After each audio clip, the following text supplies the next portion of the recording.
It's that time of year. It's Cheltenham on the horizon, and we've gathered in Bill and Davey into the Star Sports Zoom room once again, and we're going to have a look at the 4 championship races at Cheltenham. And we're going to kick off with the main event on the Tuesday, which is the Champion Hurdle.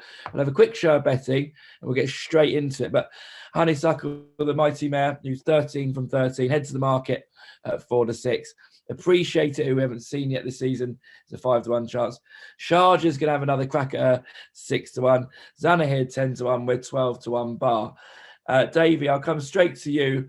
A word on Honeysuckle, whether she's beatable or not, and then touch on the Gordon horses, of which Zana here looks the strongest. Yeah, whether she's very much beatable, they all are. But to be honest, I think the way she performed last year, and again she started off her campaign again this year, you know, she retains all her ability. She's very, very good. She's going to be very tough to beat. I think it's the old thing that you kind of need to stay a little bit further to win a Champion Hurdle and have that bit of class, and she just has it. She has loads of stamina, so you just can't outstay her, and she's loads of class and loads of speed. I felt last year maybe that she could get caught for the first half of the race, and she did a little bit, but she equipped herself really, really well. She's just an extraordinary filly. We really haven't seen definitely haven't got to the end of her yet, I know. Bill, she's exceptional and she's short, and it makes it a lovely each way race, particularly Ante-Post. I assume that's your thoughts on your angle, and if so, which one? Yeah, it's a cracker. I mean, first thing to mention is that we're recording this in January. So anyone tuning in nearer the race and sees us talking about horses that aren't there, it's not our fault. Don't worry so much, Bill. Don't worry so much. No. I just wanted to reiterate the point. Honeysuckle is clearly the one at the time of recording. She's whatever, 8-11. She'll be 2-5 if she turns up in one piece. She's the clearly the one they've got to beat. We don't know whether Appreciate's going to show. We're going to get to see Appreciate probably at the Dublin Racing Festival, but he brings the top novice hurdling form of last year to the party, so that'll be interesting. And Sharjah's trying to do a theatre world, like chasing her Mr. Rack all those times. Sharjah, I think, looking to come runner-up in a Champion Hurdle 3 years on the trot. But well found. He's kind of 8-1 in the market. For me, the each-way bet at this time would be Epatante. I think she's actually a really good, rock solid each way bet. The reason for my madness is she's a mare. She's the same age as Honeysuckle. She gets that lovely £7 allowance. She wasn't herself last year. She just wasn't herself. She's a former winner, of course, but she just showed nothing last year.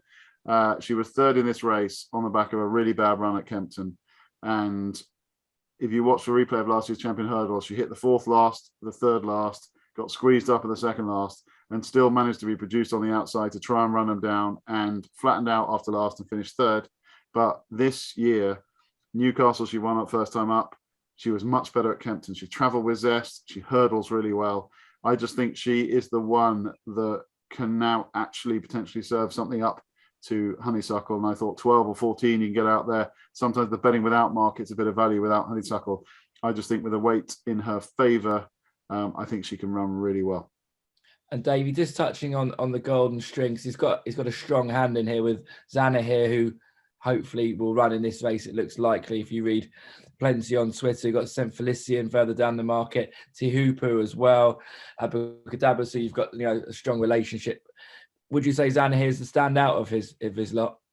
Yeah, well, he's got the most done, and the most that we can go on. I thought he ran a very, very good race, and you must remember he's only 5, and I think he's going to strengthen up as the year goes on.